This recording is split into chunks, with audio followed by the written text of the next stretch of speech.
a large group of not just food, but drugs which are abused. And because of the short time that we have, I will mainly be on the drug abuse. Drug use and abuse has been with humanity since the dawn of history. And you people are familiar with the story of Noah after the flood, making wine, getting drunk, remaining naked, his children, one of his sons, Ham, seeing him naked, making fun of it. And when he woke up, he knew what Ham had done and what the other children, Japheth, Shem, had done, and how they didn't look upon their father's nakedness, but covered him with respect, and later the blessings followed. And today, as you know, the descendants of Ham, they don't have the best of the world. The descendants of the last born of Noah, Japheth, the Europeans, Caucasians, they have the best of everything in this world, followed by the children of Shem, the Asians, and the children of Ham last, as among them the blacks, Middle Eastern tribes, and the Cushite tribes. So the history of drug abuse, especially alcohol, has been with us. Drugs which were found to have pleasurable effects became abused because people were experimenting. And today, the manufacture, sale, and distribution of drugs of abuse is a multi-billion industry that shakes governments and controls world economy.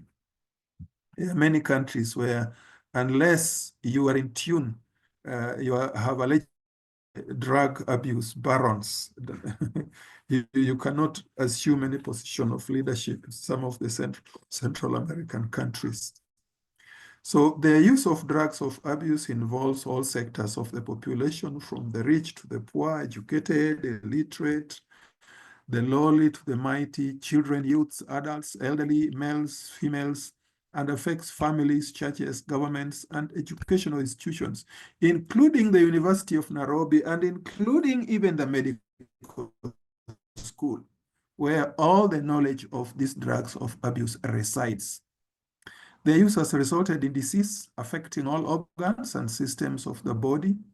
It has resulted in delinquency and crime among the youth and the adults.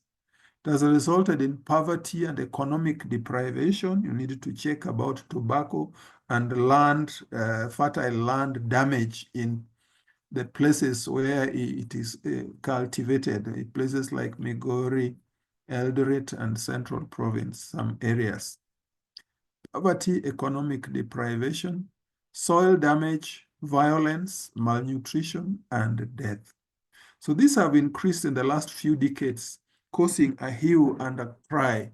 And for this reason, governments, through various organizations, have bound themselves to special efforts and measures with legislation to fight drug abuse worldwide. And as a result, various conventions agreed upon by world governments have been signed.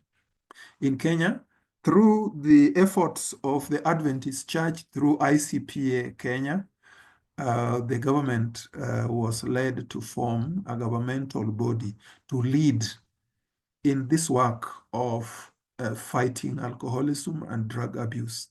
NACADA is as a result of the efforts of ICPA, which originally was headed by our history professor, Professor Gesho Mamayo, who passed away, and Dr. Peter Landless. And our patron actually used to be the former president of Kenya, President Daniel Arap Moi, from the time ICPA had an international congress of youth at the KICC. That was way back in 1982.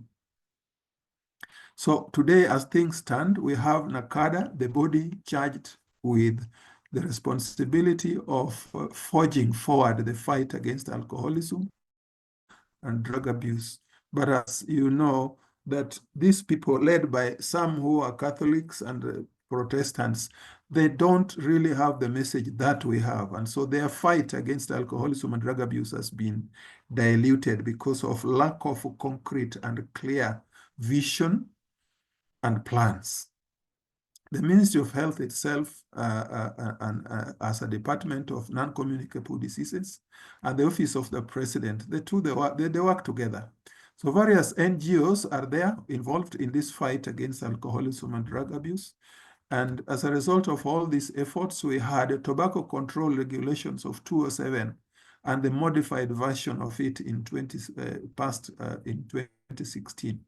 As a result of all these efforts, also we had Mututo, who was the first director of NACADA, the Mututo 2010 alcohol regulations. So today, tobacco, alcohol, and other drugs of abuse, we have laws in place regulating their manufacture, sale, and distribution and use, restricting them basically to adults above 18.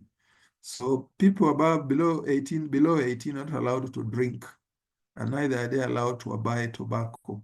But you know, what the law is one thing and people doing it is another. And that is where you people come in to get involved in this fight. The government can make laws, but except as people are educated and made to understand the problem of drug abuse, people will talk, and behind your back they are doing it. In fact, it just becomes an underground activity.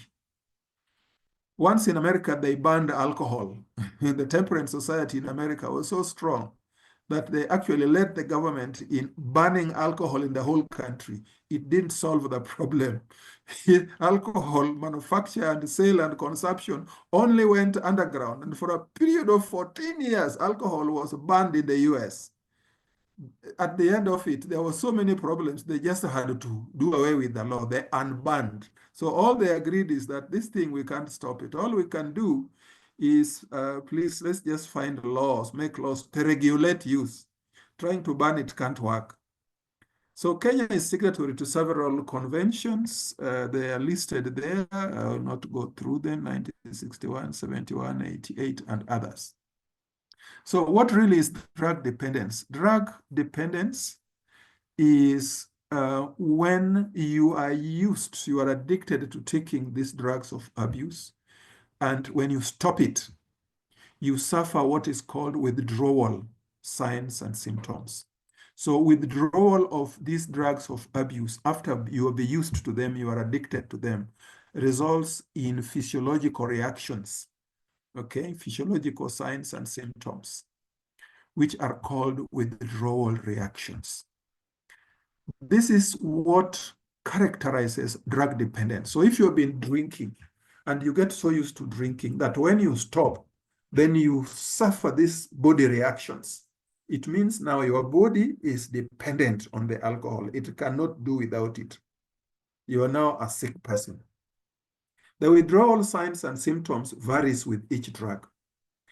Term number 2 we need to get acquainted with is addiction. Addiction is compulsive tendency to use drug despite knowledge of harm.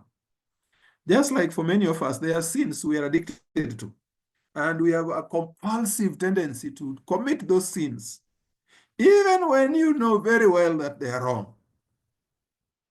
The term drug abuse is a composite word. It means abuse means abnormal use of drugs. Now, drugs which are natural have got their normal natural places. Tobacco, opium plant, okay, and all these plants which are used for addiction, Mira and the others, they have their role in our environment. They are not for food, but unfortunately, they are being used for the wrong purposes, which God did not intend. That is abuse. What is a drug? A drug is any compound or substance which influences cellular function, either positively or negatively. Positively if they stimulate cellular function, negatively if they inhibit cellular function. Now, a little bit about epidemiology. As things stand now, just enumerated the long list of all sectors of society, ages and sexes, which are involved in drug abuse. The peak age when people enter into drug abuse age group 13 to 18. This is the ambassadors, and this is the pathfinders and the ambassador age group. The earliest ages of involvement is 8 years. And we can say globally, like in 2012, the figure was 162 to 322 million people, okay, of the world population. That is 3.5 to 7% of the world population aged 15 to 64 years were involved in use of illicit drugs like cannabis, opioids, cocaine, amphetamine-like compounds. But um, in Kenya, as things stand, our figures are 37% and 3%. Okay. Now this is a global figure. Okay. The globally it was 37% and tobacco at 3%. I'll come to the Kenyan figures. And alcohol was found to be responsible for 6% of deaths, of all deaths, all people who die. Worldwide, alcohol up to currently, in fact, the figures are now higher. Alcohol kills about 3.8 million people annually. People dying from alcohol and alcoholic effects. Tobacco, 6.8. Actually, it's now 8. And so on. That is in summary. Okay. A few figures in the Kenyan situation. In a study in the healthcare workers in Nairobi, using a questionnaire, the 2016 population of 206, the lifetime use of drugs, alcohol was found to be 35.8%, tobacco 23.5%, cannabis, that's bangi 9.3%, and sedatives 9.3%, cocaine 8.8, amphetamine 6.4, hallucinogens like LSD 5.4, opioid 3.9, inhalants 3.4. Now, so in Kenya, the four leading Coast and Nairobi are the leading are the places where abuse is highest. Okay, the figures are different. They are slightly higher. Overall, the four leading drugs of abuse are number one, alcohol. Okay. Number two, tobacco. Number three, bangi. Number four, miraa. Then others follow. The others are now kidogo. The population is not that much. Heroin, cocaine, but this population is growing.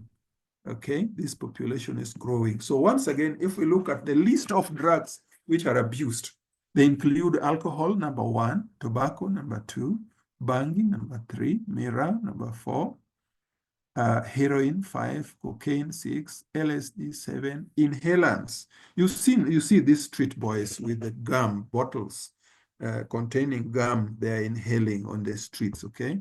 Those are inhalants. There are other inhalants like petrol, acetone, got from all kinds of sources. There's a compound called MPTP, a very toxic compound. We don't have it around. You never know whether somebody has brought it in, but it's there in USA. There's ecstasy, there's Jimson weed. Jimson weed is a very common herb, botanical name, Datura stramonium. As you walk along the paths, okay, between main campus and the halls of residence, between the halls of residence and Chiromo, those grounds, those grasses you pass, if you look carefully, you'll get this small herb along the paths. Then there are mushrooms, which are abused, wild mushrooms. And then tea and coffee are also in the list of drugs of abuse, for they contain active ingredients that lead to addiction. Then therapeutic drugs. There are several drugs we use in the hospital for therapeutic purposes, but they have this stimulating activity, and they have been abused. Several cough syrups, if they contain ephedrine, pseudoephedrine, they've been abused. Several analgesics, especially the narcotic analgesics like morphine, codeine. A common drug is beta pain and tema pain. They're some of the most, the strongest painkillers around in the market. They contain codeine and they're abused. Uh,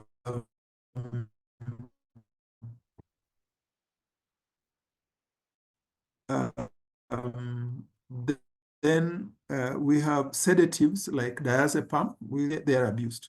So if you look at the whole list of drugs which are abused in this country and worldwide, they can be basically broadly classified, grouped into three groups: positive drugs, negative drugs, and hard drugs.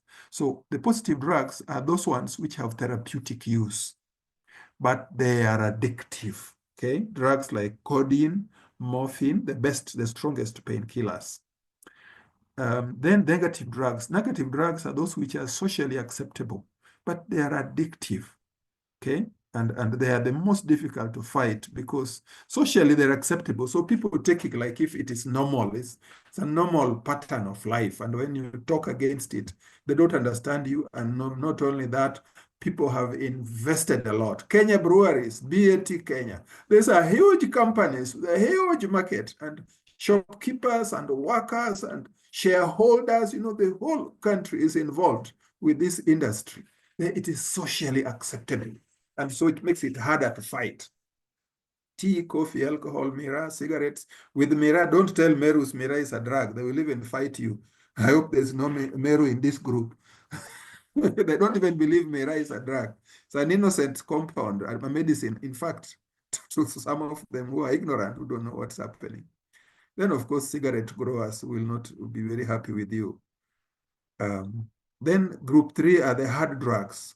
Now, hard drugs are those which all know, even the users, the manufacturers, the traffickers, they all know they are harmful and their use is illegal by law.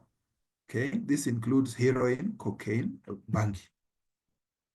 Over the weekend, there was a nice article in The Nation on Saturday about, no, was it Saturday? This week, the course of this week, about the routes which people use to bring these drugs into the country. I think it was either Tuesday or Wednesday paper. I had it with me. So now, what are the factors that lead to drug abuse? How do people end up drinking, smoking, taking bangi, mira, all these things? Well, there are several factors that lead to drug abuse. Basically, genes. The genes here refer to people with certain genetic weaknesses that predispose them to easily get addicted to these compounds when they try using them. Gender. You notice that in all our data statistics of people who abuse drugs, the bigger proportion is always the men. So the men seem to be more predisposed because they are subjected to more stress and a lot more is required of them. Many are frustrated, and in frustration, people turn to alcohol and drugs to console themselves.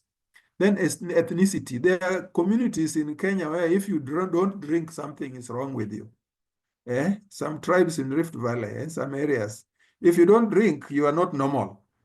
In some places in Kenya, in some clans, like Ugenya, if it's normal for everybody to drink, if you don't drink, there's something is wrong with you. So ethnicity, gender, genes, they all have an influence. Environment. If you are growing up in a family where they are brewing changa in the village, I mean, it is normal, it's part of life. You find yourself in it. Then peer groups, if the groups you associate with, your classmates, your schoolmates, it will lead you there. Then stressful situations, okay? Physical abuse, children who are physically abused, wives, they run away from home and they end up with these drugs to console themselves. Then, of course, sexual abuse leads to abuse of drugs. Then availability, okay? If you are a nurse working in the ward, they are exposed to morphine and codeine, you're a pharmacist.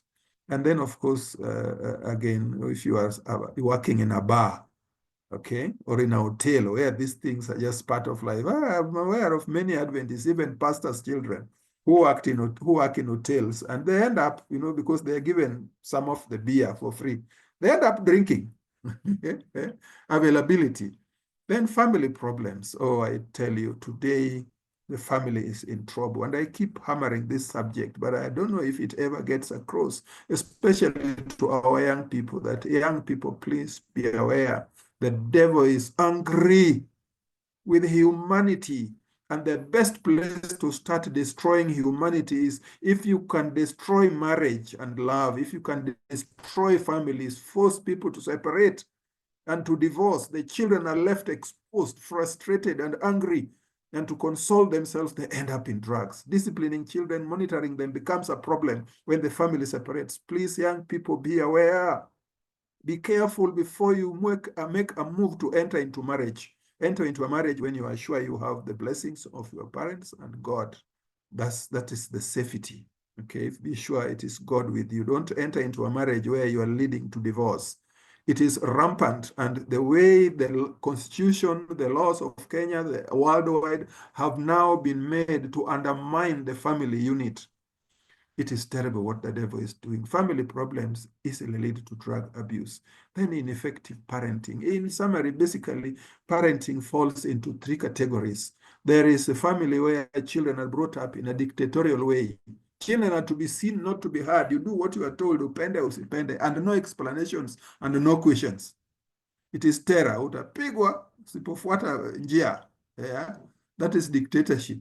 Then there is the laissez-faire, where parents, they leave children to do whatever they want. No regulations, no rules, no discipline. You are destroying the children. And then, of course, the middle ground is the average, where there is direction, instruction, there are rules in the home, and you talk to the children, you explain to them. Those who break the rules, they are disciplined, but in a loving way. You don't beat children with rungus and mkwajos. You correct children in a loving way. You teach them, you instruct them, you give them rules. If they break, there is punishment. And it is moderate punishment with love. Ineffective parenting drives children from home and they end up in drug abuse. Then, of course, the curiosity. Some people are they're just curious. When you see people who drink looking so happy when they are tipsy, you also feel like trying. Okay, there's no time to tell you stories about some of these things. Then, of course, people with poor personality, low self-esteem. Yeah, so some people drink to look cool, to get courage, to feel high and airy, to forget financial stress. Yeah, some people are so shy that they don't even have the courage to face a woman to ask for friendship or marriage.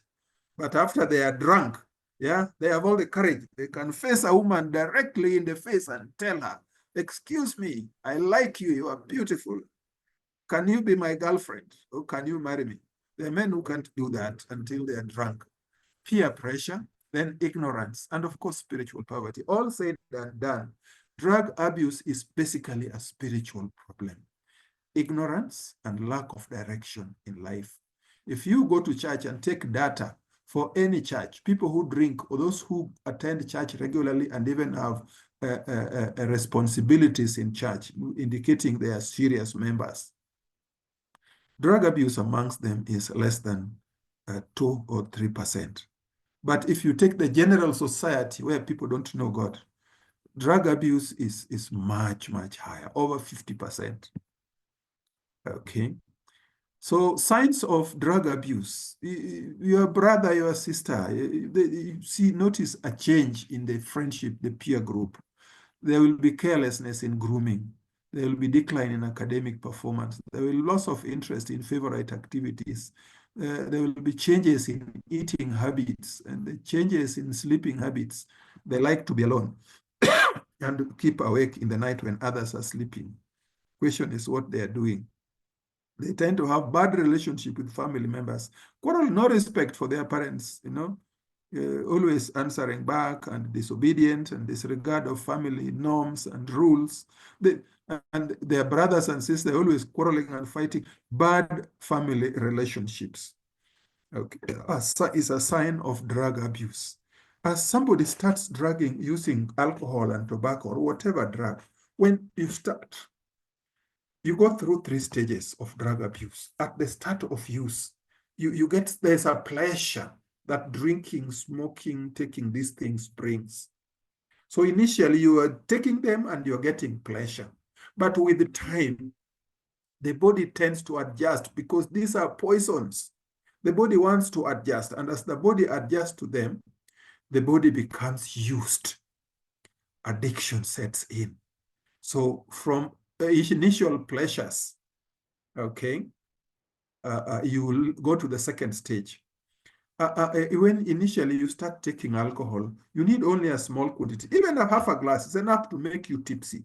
With the time, you need a glass. With the time, you need 2 glasses. With time, 3, 4. And there you continue until there are people who can take a whole case of beer and they are still standing.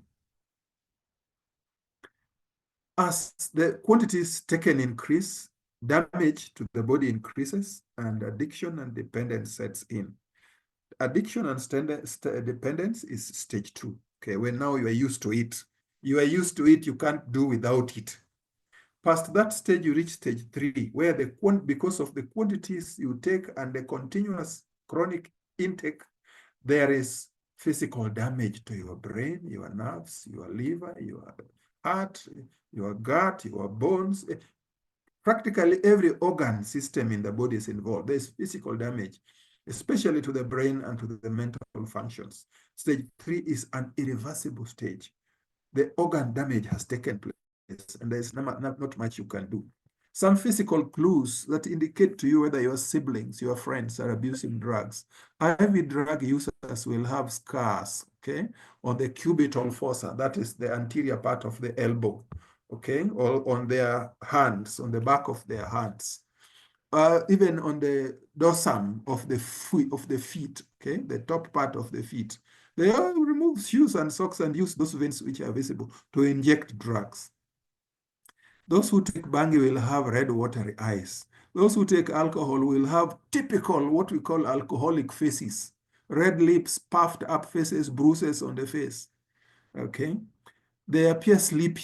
They are sleepy in the day, okay? They have general tiredness and malaise. You give them any work to do and they're just lazy and tired. They tend to isolate themselves. They appear confused. They may walk with a drunken gait. And they like daydreaming a lot. They talk with so much affection for drugs and the people who abuse the drugs and traffic them. The smell of their clothes and mouth and hands can be telling, okay? If you are smoking, okay, you can't miss, you will easily get the typical smoke or smell of tobacco from the mouth, the face, the clothes, the hands. They may yawn a lot, especially if they have been taking narcotic analgesics like pethidine and codeine. They may have dry, cracked lips with constant lip licking. Goose pimples and sweating develops for those who have been abusing heroin when they withdraw or when they forgo it a little. So as a result of drug abuse, the consequences include arguments with colleagues, teachers, student riots, disturbances, strikes, demonstrations. They're always the people who lead on the demonstrations and strikes. Actual fights or threats to family and school community, insults, arrests and involvement with police, appearance before student disciplinary committees, crime. You know, these things are expensive. Bangi, tobacco, alcohol, they are expensive because of high taxation on them. So where does a student, a young person not working, get money to buy these things? When they get hooked to them, they start stealing. They get involved in mugging. They may even get engaged in murder, rape, and they in the house, they sell parents' things and properties. That is, of course, after they have sold their telephones, their clothes, you know, crime. They end up in jail with imprisonment, and sometimes, if they're in school, they are the people who end up burning schools. Now, how do we diagnose these people? They rarely admit it. So you have to, once you have evidence that somebody is abusing drugs, you need to confront them. Hey, Nani, you are drinking, you are smoking, you are taking bang, you are taking mira, and here is the evidence. If you confront them in a gentle and loving manner, usually you will be able to lead them to acknowledge that actually they are doing it. And if you can lead them to acknowledge that they are doing it and they have a problem, wow, 50% of the diagnosis and the problem is solved. You need to find them with the drugs. You need a witness who saw them doing it.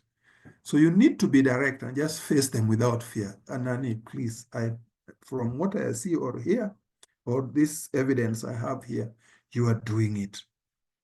Then you try to lead them to talk them into acknowledging that it is a problem. There will be resistance. You need prayers, you need tact to handle these people. Sometimes you can diagnose this thing during a normal dormitory or hall check, or when they are sick and you discover what is happening. And sometimes it is the specialists who end up diagnosing these things. But overall, when they go to the dispensaries, hospitals, clinics, then the specialists, the medical specialists, will be able to diagnose these problems through various means, either history taking, physical examination, urine and blood tests. You'll get those things in the urine and in the blood. Okay, so if you can lead these people to acknowledge their problem, then the next stage is to lead them to accept that they need help. If just acknowledging the problem and acknowledging that they have a problem which needs help is 50% of treatment. If they should accept that, then they can be led to specialists, drug abuse specialists, counselors. We have several counseling centers. We even have one in Central Church. One of our major hospitals at Kenyatta, we have it. At Mathare Mental Hospital, we have it. Depending on how severe the abuse is, they can be managed as outpatients or as inpatients. In severe cases, we have to admit them and take them through a phase of detoxification, which takes about 2 weeks. In this phase, they are confined and not allowed to talk to anybody or to leave the place. And the idea is to keep them off. If you are physically helping them to keep off, because if they go and mix with people, they will be brought by their friends. So you confine them for 2 weeks. They are not seeing, they long for it, they wish for it, they can even cry and even try to break doors to go out to get it, but you are firm with them. Please, jaribu, persevere, you will soon be through with it. 2 weeks without alcohol, without tobacco, bangi, whatever it is. What happens is they go through a lot of trouble physiologically, those withdrawal reactions. And in the ward, we can give them drugs to alleviate the suffering due to the physiological withdrawal signs and symptoms. And if they can manage to stay without up to 2 weeks, the drug levels have gone to 0 in their blood, and now they can begin a phase of rehabilitation. Treatment of drug abuse takes an average of 3 months, 30 days, 90 days. Sometimes you need 6 months and sometimes even a year in the rehab center for them to be taken through education, counseling, and reverse psychology to help them overcome this habit. While they are being taken through counseling sessions and training sessions, they should be led also to have a lifestyle change. They don't have time to go through that. Sometimes you have to use drugs to help people with a weak will. There are people who have such a strong will. Once they discover that alcohol is harmful to them, you say, oh, you mean this thing is this bad? From today, henceforth, I'll never take, and that is it. They will never go back to it. There are people who are that strong-willed, but not everybody is like that. Majority of us, we are weak-willed. The spirit is willing, but the body is weak. So you have to use drugs to assist them. Use drugs like disulfiram, which when they take, if they take alcohol, they will get such a bad reaction, they will never try again. So it helps, support, strengthen the will. Nicotine gum helps to overcome the urge, the thirst for tobacco when you stop it. Drugs like clonidine, naltrexone, methadone, clonidine, naltrexone, they help to reduce the urge. Clonidine helps to alleviate some of the withdrawal signs and symptoms. Methadone is used in the treatment of those who are addicted to narcotics like bangi, pethidine, morphine. Yes.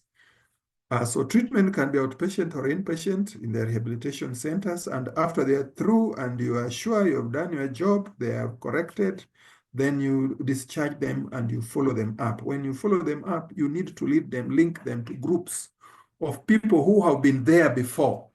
Groups like Alcoholic Anonymous, those who have been drinking and came out. Al-Anon, those who have been abusing drugs and came out. This Al-Anon involves groups involving the whole family, spouses and other family members. And then Narcotic Anonymous for those who have been abusing narcotics. How do we prevent drug abuse? Number one, responsible parenting.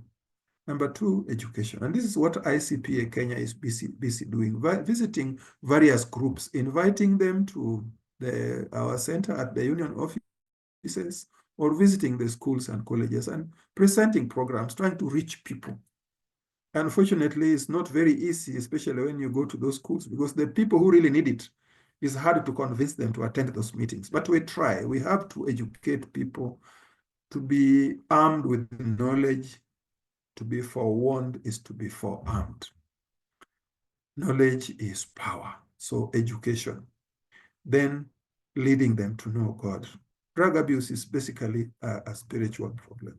If only people know God, if only they can be led to salvation, God will help them to be much easier for them. Then number four, the issue is never start. Once you start, you are lucky to stop. Okay, moderate drinking. Many people drink. Many people drink moderately. When there's a birthday, when there's a party, when they attend meetings, you attend meetings where these things are available. Many people are moderate drinkers. But what is forgotten is that moderate drinking is the training college for drunkenness, for the drunkard's career. Our program of health or New Start is very useful for helping people to avoid getting into alcoholism and all manner of drug abuse. And that is the end of that presentation. I look at my time and it is past 9. I am not sure there is any time for questions and answers and to go to the other side of the program. Any questions or comments?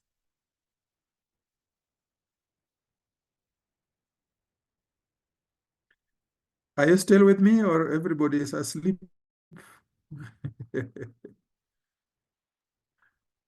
We're still with you. We are Yeah, with you. still with me. Any questions?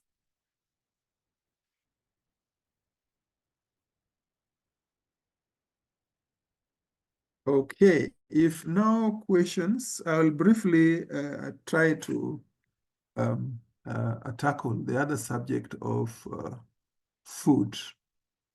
Okay. Um, um,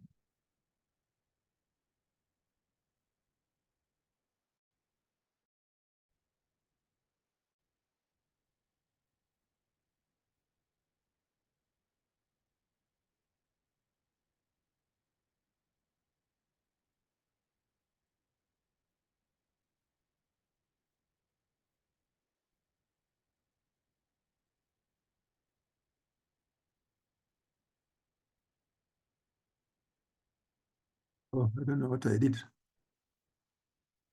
Um, mm, Stop sharing. Stop sharing. And then I share the other set of slides.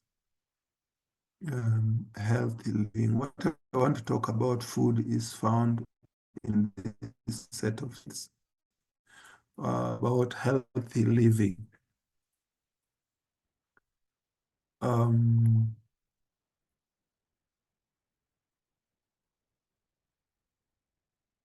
Healthy living.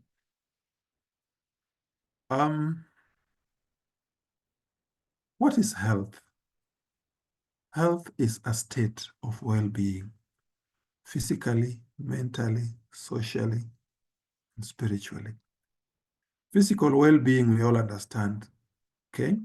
When your body physically is well, you feel okay, you can read, you can write, you can hear, you can see, you can sing, you can walk, you can talk, you can go to do academic work, you can do athletics, physical well-being, all systems functioning well.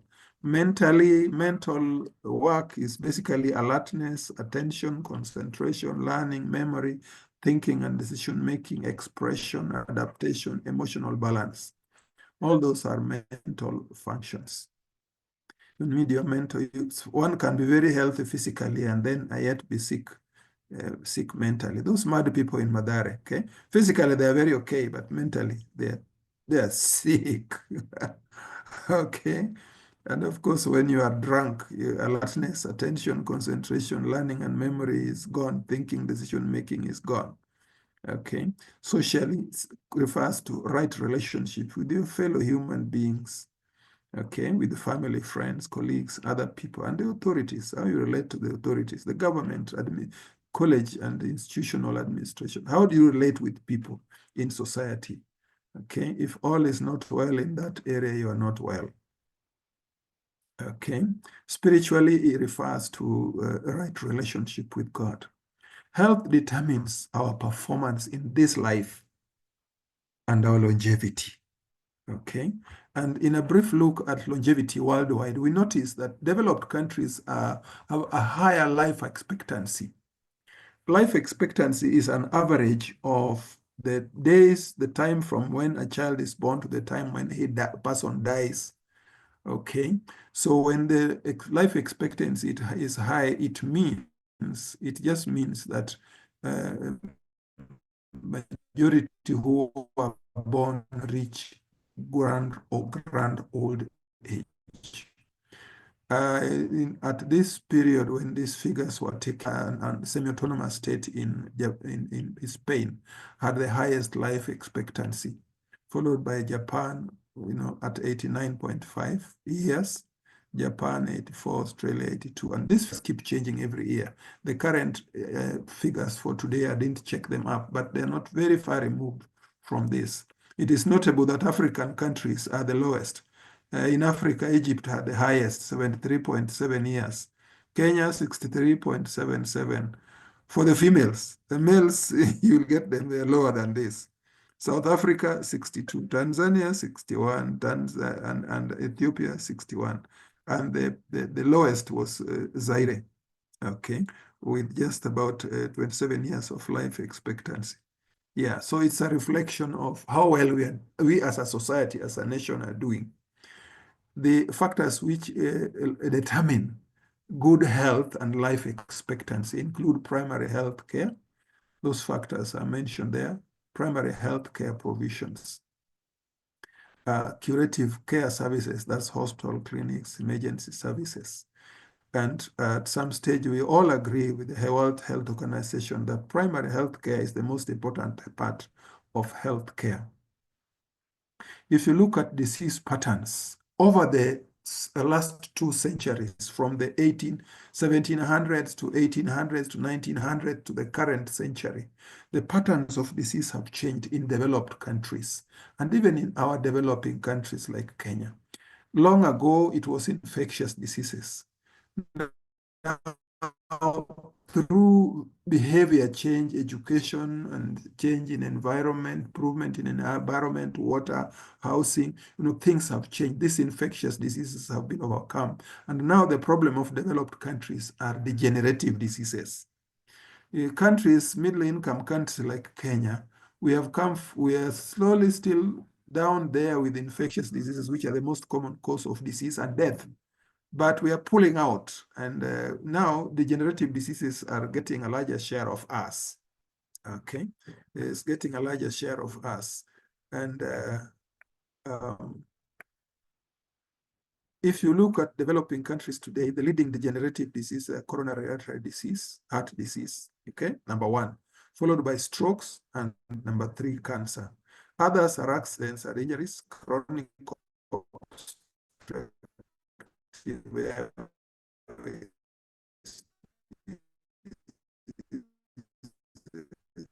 pneumonia, especially influenza.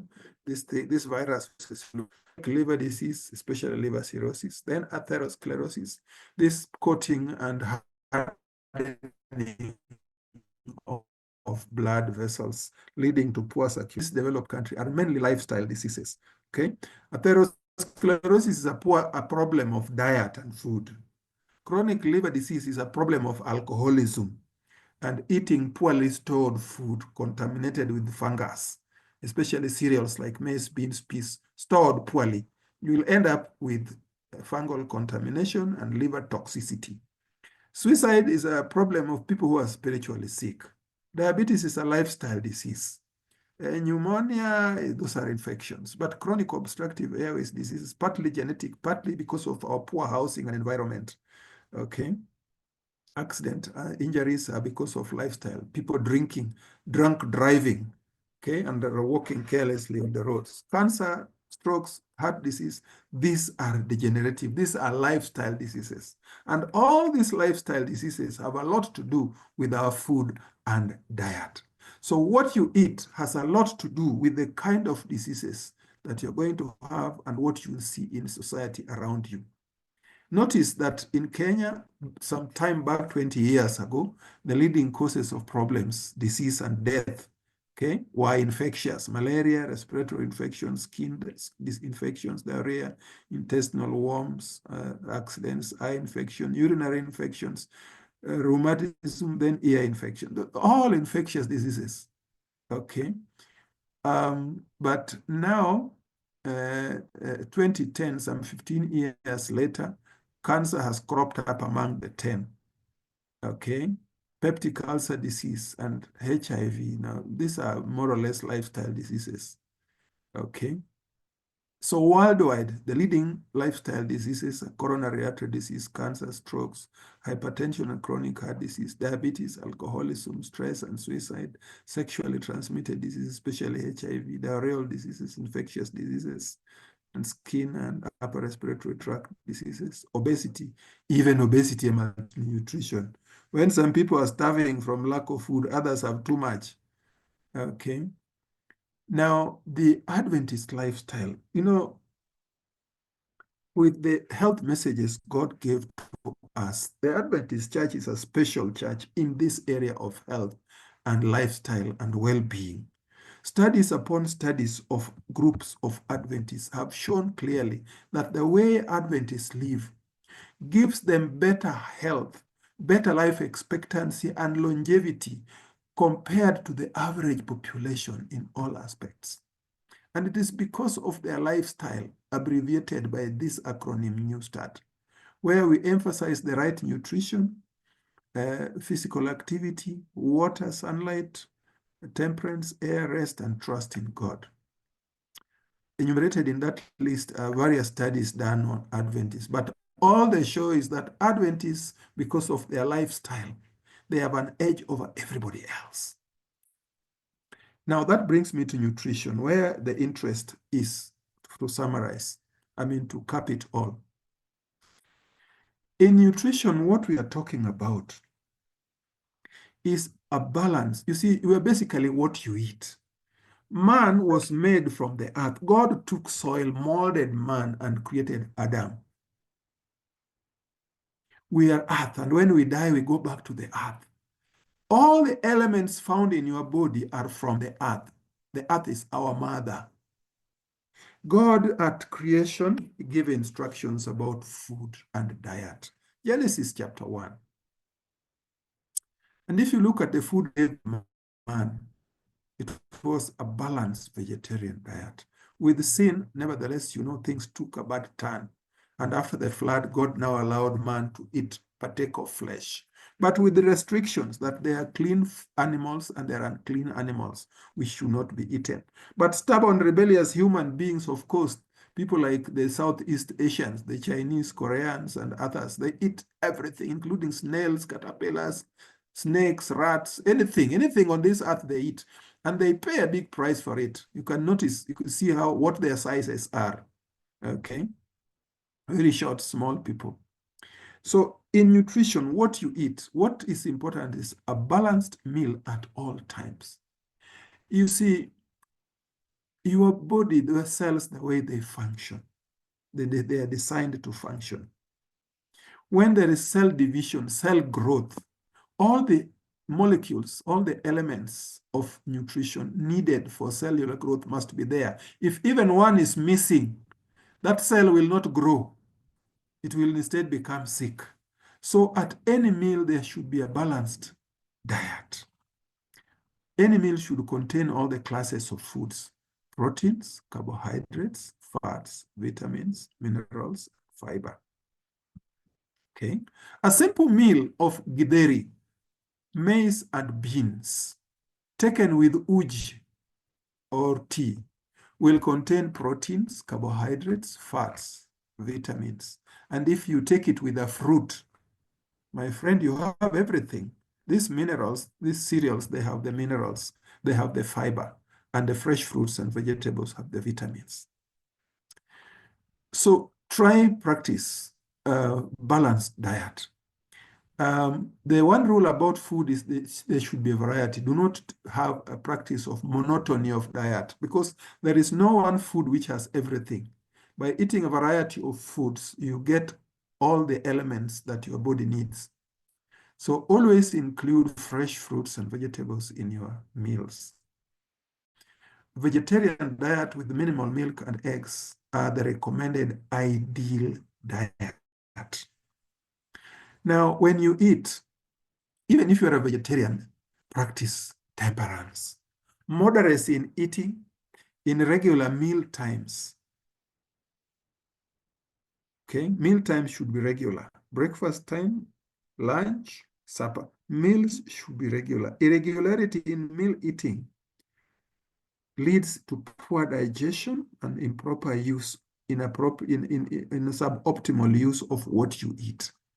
Regular meal times is the ideal. And when you eat, eat moderately. How much does a person need to eat? If you want to know how much you should be eating every day, just starve yourself, then prepare a large meal and eat to your fill until you can't eat anymore. Exactly a half of that food you need to eat, you need to fill yourself until you can't eat anymore. Exactly a half of that is the amount of food you should be eating. I don't know if you got me. Empty your stomach, starve yourself, then prepare a good meal, then eat until you can't eat anymore. Exactly a half of that quantity is the ideal amount of food you should be eating. Now, here in Kenya, we are used to eating 3 meals a day, and indeed that's the practice internationally. But did you know that actually the fewer meal times, eating 2 meals a day is adequate. Okay, it is adequate. Just eating breakfast and one other meal in the day, if you choose it supper or lunch, that is it. In fact, what is recommended is a large meal in the morning, a moderate amount of food at lunchtime, and in the evening, just having snacks or just drinking water and going to sleep early. Okay. When you eat, please eat slowly and chew the food thoroughly. Digestion starts in the mouth. The saliva is digestive juice. It starts breaking carbohydrates and softening the proteins, readying them for easier digestion downstairs. When the food goes to the stomach, hydrochloric acid, pepsin, digestive juice, breaks down proteins and carbohydrates further. When the food leaves the stomach, goes to the duodenum, there's further release of pancreatic juice and bile from the gallbladder in the liver. All this combined together to further digest food in the duodenum, the first part of the small intestine. Further along in what we call the jejunum, the intestinal walls release digestive juices called succus entericus. They have all the enzymes which are needed to digest all classes of foods. Then in the intestines, food is now absorbed. Some of the food is absorbed in the stomach, the duodenum, but basically absorption is majorly in the small intestine. When the residues of an absorbed food passes through the small intestine, reaches the large intestine, basically those are non-digestible parts of the food. And in the large intestine, very little now is absorbed. Avoid water at meal times. In all our diets, best food is best without salt or sugar. But these things we add just for appetite, okay? To make the food appetizing and tastier. We have an perverted appetite brought upon us by sin. So we find ourselves, the good things which are ideal for health, we don't like them. The bad things which are bad for us are what we like, okay? Plenty of salt, plenty of sugar. Though we love sugar, okay? Now, please avoid foods which are deep fried, chips, cook whatever flesh is deep frying of foods. When you fry food, deep frying of food, the oil is overheated, and normal oil used overheated virtually get converted into byproducts which are cancer causing. Okay. Boiled food, boiled cooking oil over and over turns cooking oil into cancer causing fluids. And that's why deep fried food is dangerous. If you must eat chips, buy potatoes and cook them yourself at home. These ones you buy in the shop. In fact, stories go that even some of the oil used, it's an oil which has been used for days, even for weeks. And some of the cooking oil for deep fryer, electric transformer oils, pirated and mixed with other cooking oil, and used to cook for you chips and sausages and these fast foods in town. It's very dangerous. Vegetable oils are the best for cooking. Animal cooking oils, they are not good. Illnesses associated with bad eating include kwashiorkor, which is a lack of proteins, marasmus, which is lack of energy and proteins together. Bulimia is people who want to control their weight, but they want to eat, they have an appetite, they go eating till they are full, and then they go to the bathroom and make themselves vomit all the food. Because they want to eat, but they also don't want to gain weight. It is a disease. Okay, the worst form is anorexia nervosa, where somebody is bony, wasted, but they still believe they are too weighty, and so they refuse to eat, and they die of starvation. If you eat a balanced diet, you end up with deficiency diseases. So you can end up with deficiency of proteins, kwashiorkor, deficiency of protein and energy foods, marasmus, deficiency of all manner of vitamins and minerals. Vitamin D lack will give you rickets. Vitamin C lack will give you scurvy. Vitamin niacin, B12, B vitamins like niacin will give you will give you pellagra. Lack of B1 will give you beriberi. Lack of A, vitamin A will give you skin diseases and vision problems, deficiency diseases. The lack of these minerals will cause growth retardation. Lack of proteins, lack of enough energy, lack of minerals, vitamins will cause growth retardation, lead to infections. Overeating leads to obesity and other lifestyle diseases. Okay, so what is food abuse? Abuse is improper food diet, overeating, eating too frequently, eating the wrong foods. Okay, and I want to leave it at that and invite questions and concerns.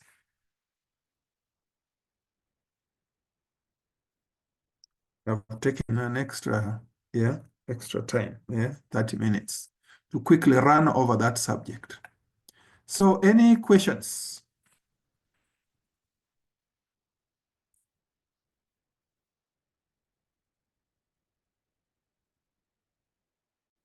Well, as I usually tell my students in class, when there are no questions, it means either you got everything or you got nothing. I don't know which is the case. Hello. Yeah. Yeah, so Yes. I hope you can hear me. So I think there's a question in the chat.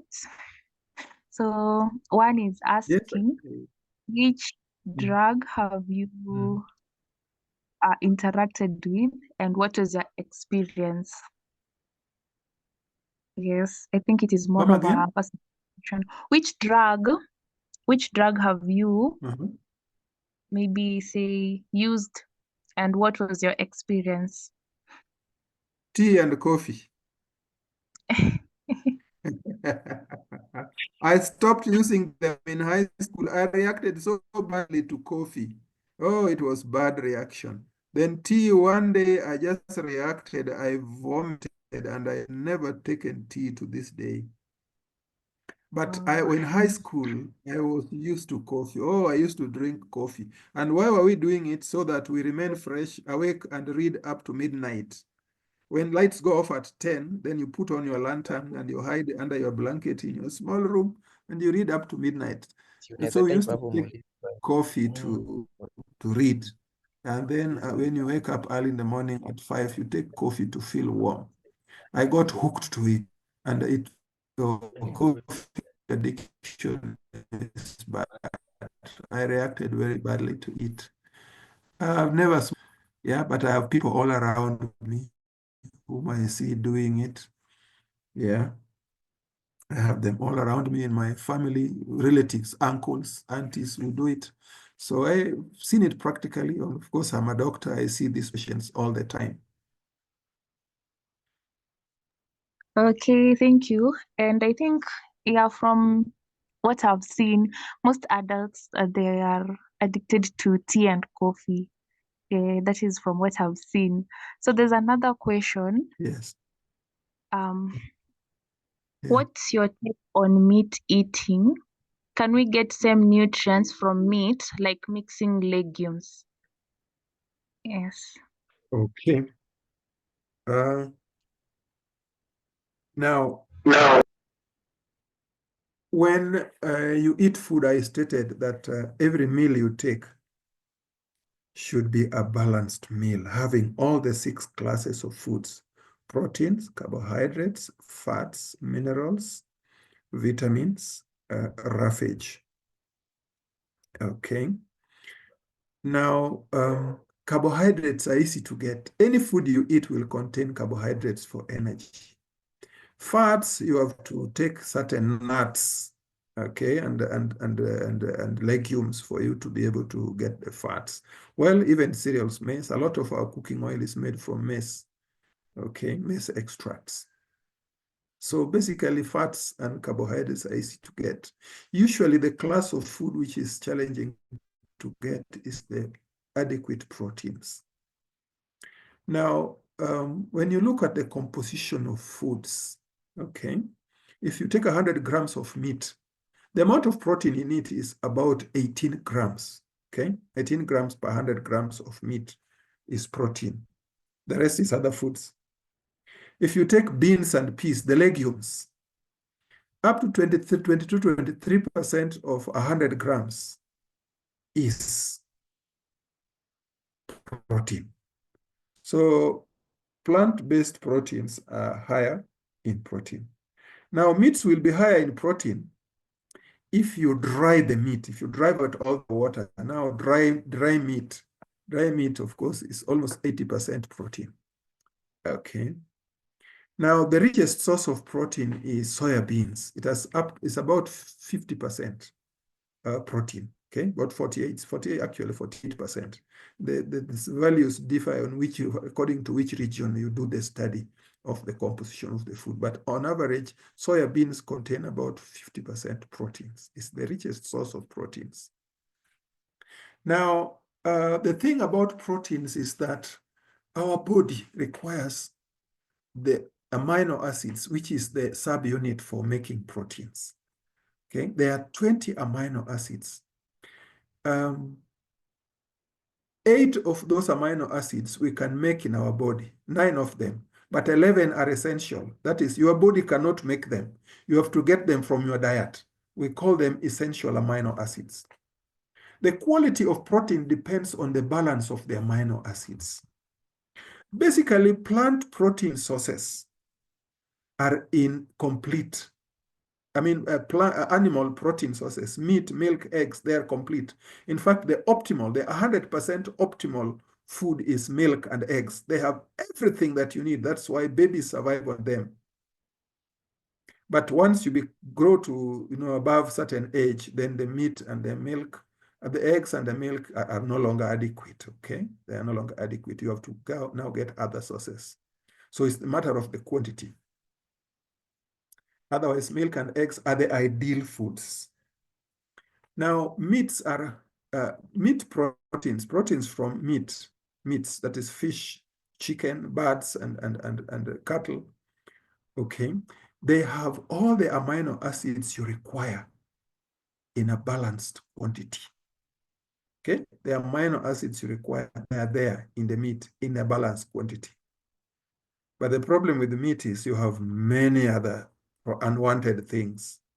Too much fat, toxins, waste products, and of course, all the diseases we share with the animals, they are there in the meat. And of course, too much fats, especially cholesterol. Plant proteins, on the other hand, they are what we call incomplete proteins. They tend to be heavy on certain amino acids and have very little of some amino acids.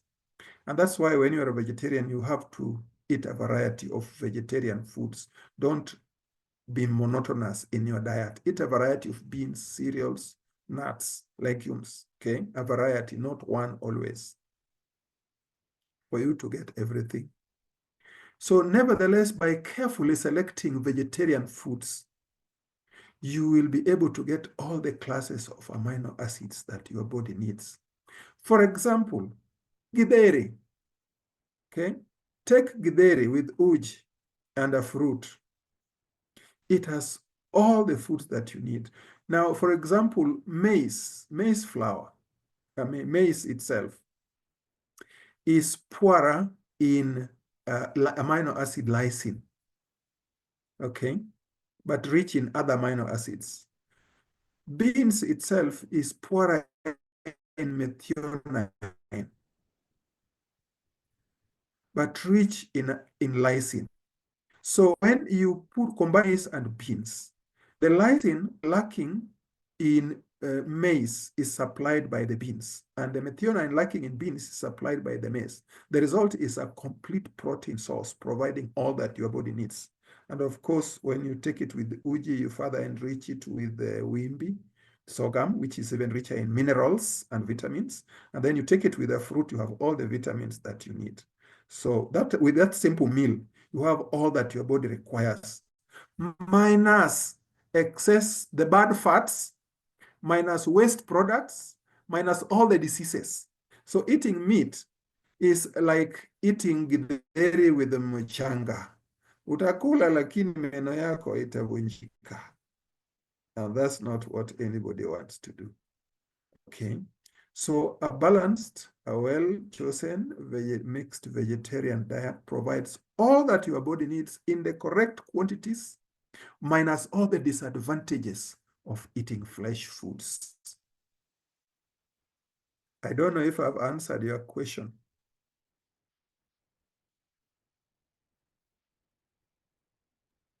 I think you've answered the question well, though it was not my question.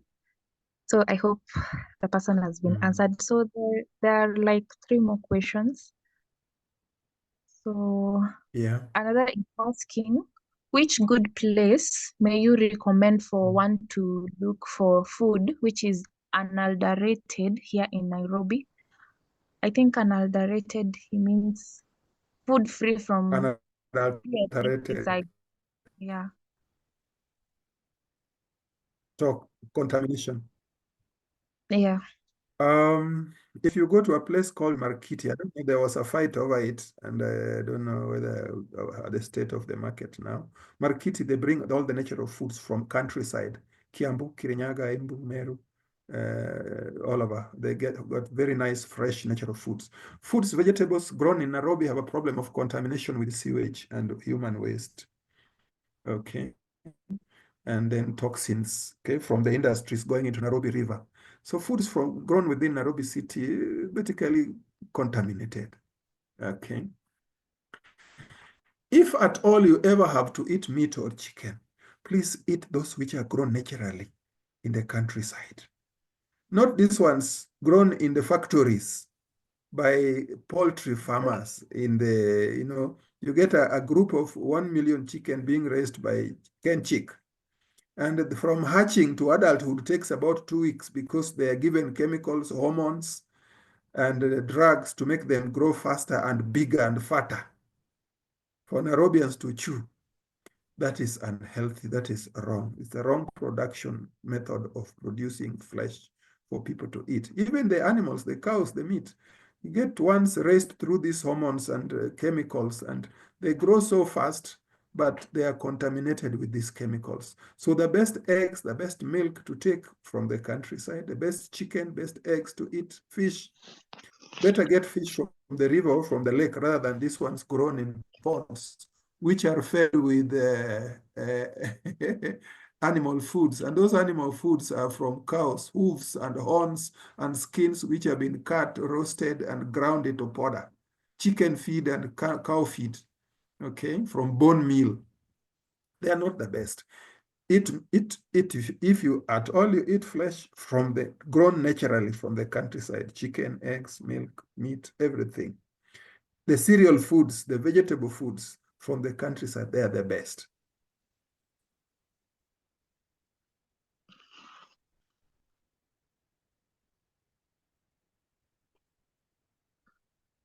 The other question? The other question is, Mm.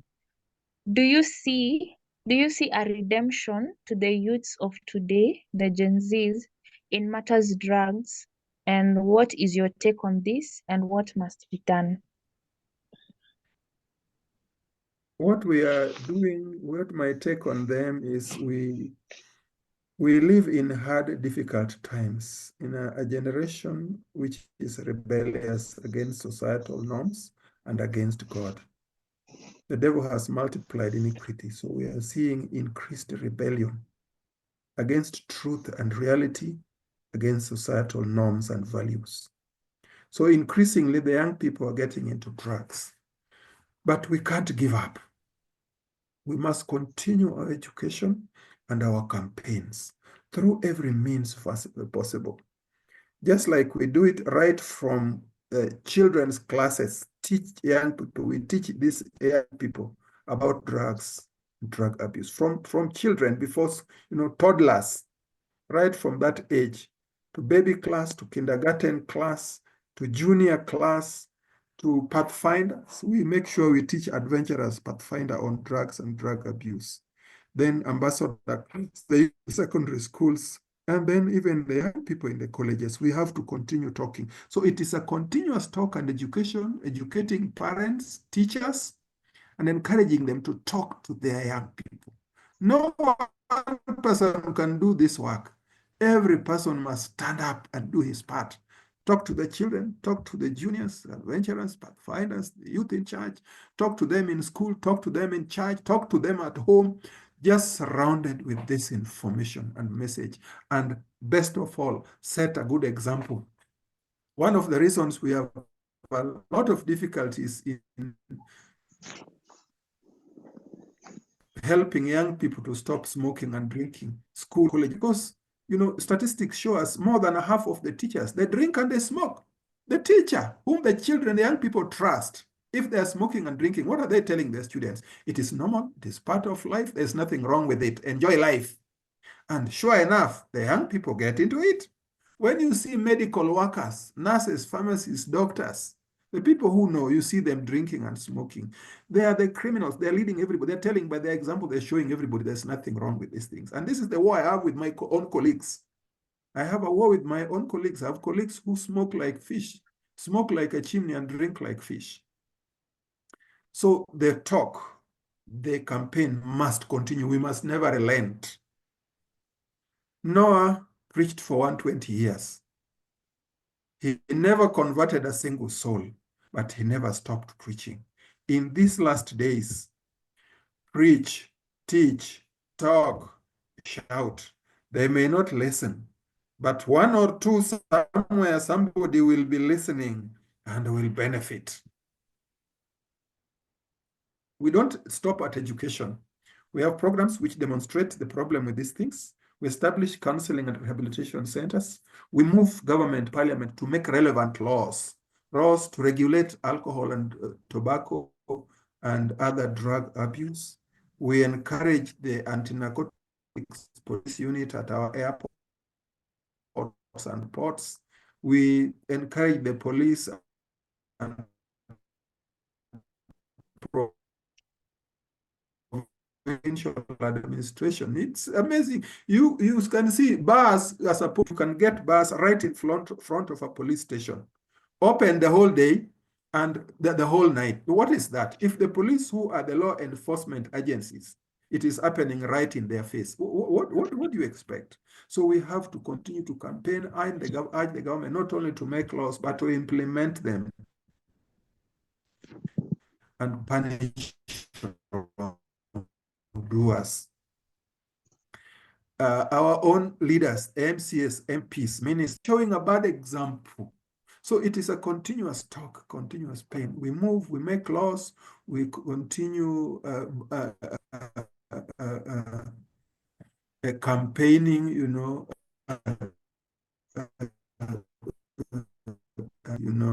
to make not only make the laws, but to, and of course, we influence the government to increase taxation on these drugs of abuse, alcohol and tobacco, to make it beyond the reach, limit the age of use, and then avoid these kiosks where these things are sold in front of schools and colleges, and just keep on monitoring and evaluating.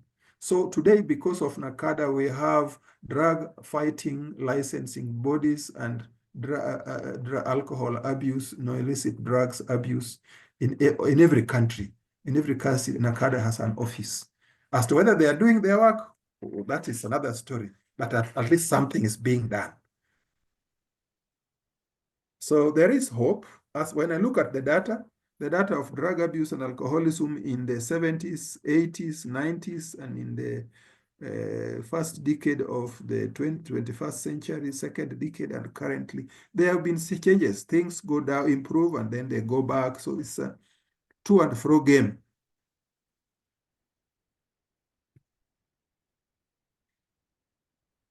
Okay, any other question? Yes, I think I'll ask.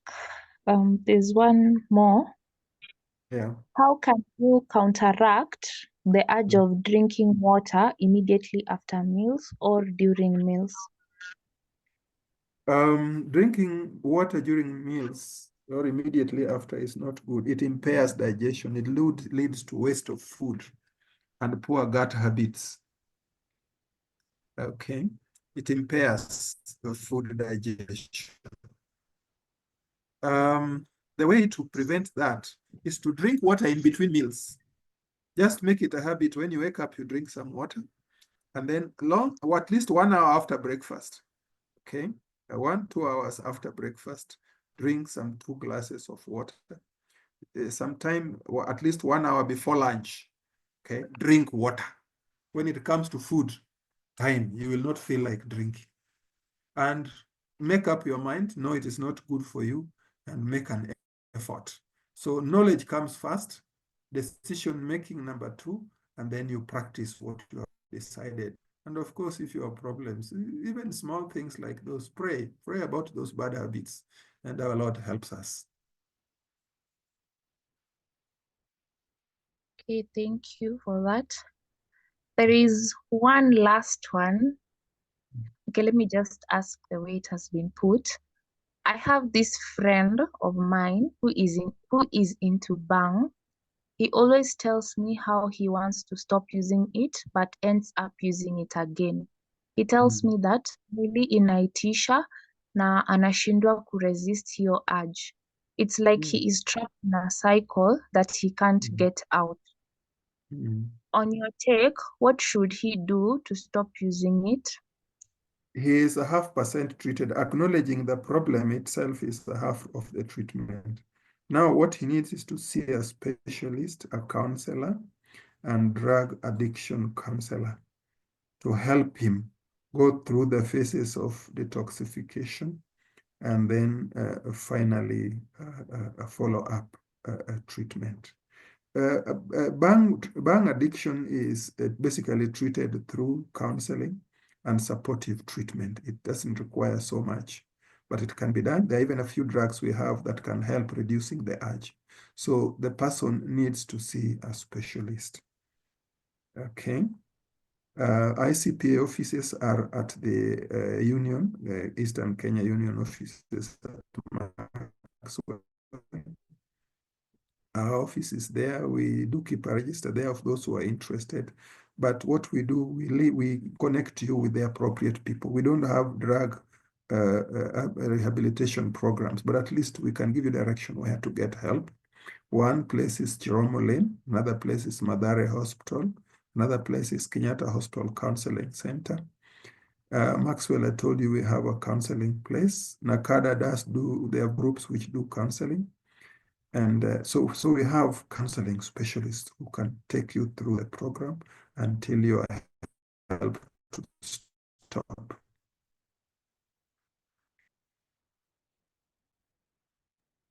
Okay, thank you so much. So I think those are the only questions. And maybe you can Okay. you can type contacts for those who might be having maybe Yes. personal questions. They So might please not take be. my number. My number 0722. 0722. Is that Lynn has my number? Lynn has 0722 938 828. That's Safaricom. Airtel 733 768 144. Email ochandambuya@yahoo.com. All small letters. Okay, thank you so much for that.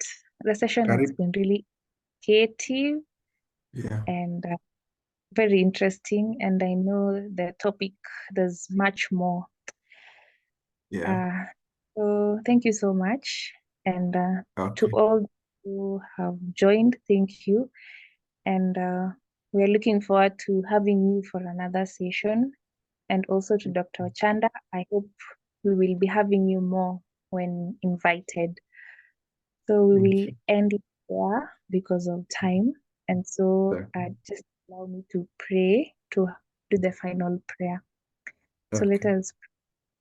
Heavenly Father, King of Kings, Jehovah Lord, as we come before your presence this evening, we want to say thank you for that which you have enabled us to learn. Thank you for Dr. Ochanda and for all those who are able to join. And even as we will be going to rest, may you be with us throughout the night and may you enable us to see yet another day. I pray that whatever that knowledge which you have enabled us to get this day, that we may use it even to help others. Be with us throughout the night, for this is our humble prayer, believing and trusting in your holy name. Amen. Amen. So